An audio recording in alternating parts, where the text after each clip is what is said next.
राहतो, धर्मेंद्र उभा राहतो, गोविंदा उभा राहतो. काय ह्यांचा राजकारणाशी संबंध आहे? राजेश खन्ना, शत्रुघ्न सिन्हा, किती नाव देऊ?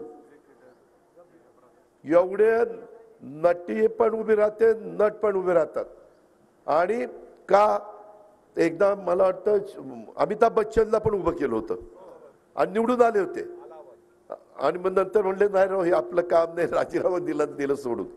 मित्रांनो, शेवटी त्यांना त्या भागातली विकासाची कामं करायला आवड आहे का?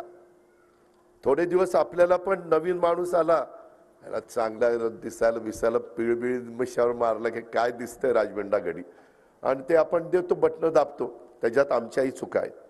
आम्ही काही अंतर्मनी नाहीये.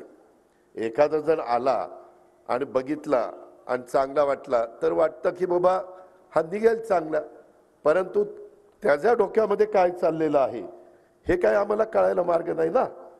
तसं आपलं झालंय. आता पुन्हा मध्ये मी शिवजयंतीला मला भेटले 19 तारखेला. म्हणलं का हो डॉक्टर, मागं तर म्हणायचं राजीनामा द्यायचा ना, आता परत दंड ठोपटले. नाही म्हणले दादा, जरा वाटायला लागले, परत उभं राहू. अरे असं कसं चालेल? आपले प्रश्न सुटले पाहिजे. मित्रांनो, इतके महत्त्वाचे प्रश्न सध्या आपल्या सगळ्यांच्या समोर आवासून आहेत. रेल्वेचे प्रश्न आहेत. आत्ताच कोणीतरी बोलत असताना मला वाटतं सांगितलं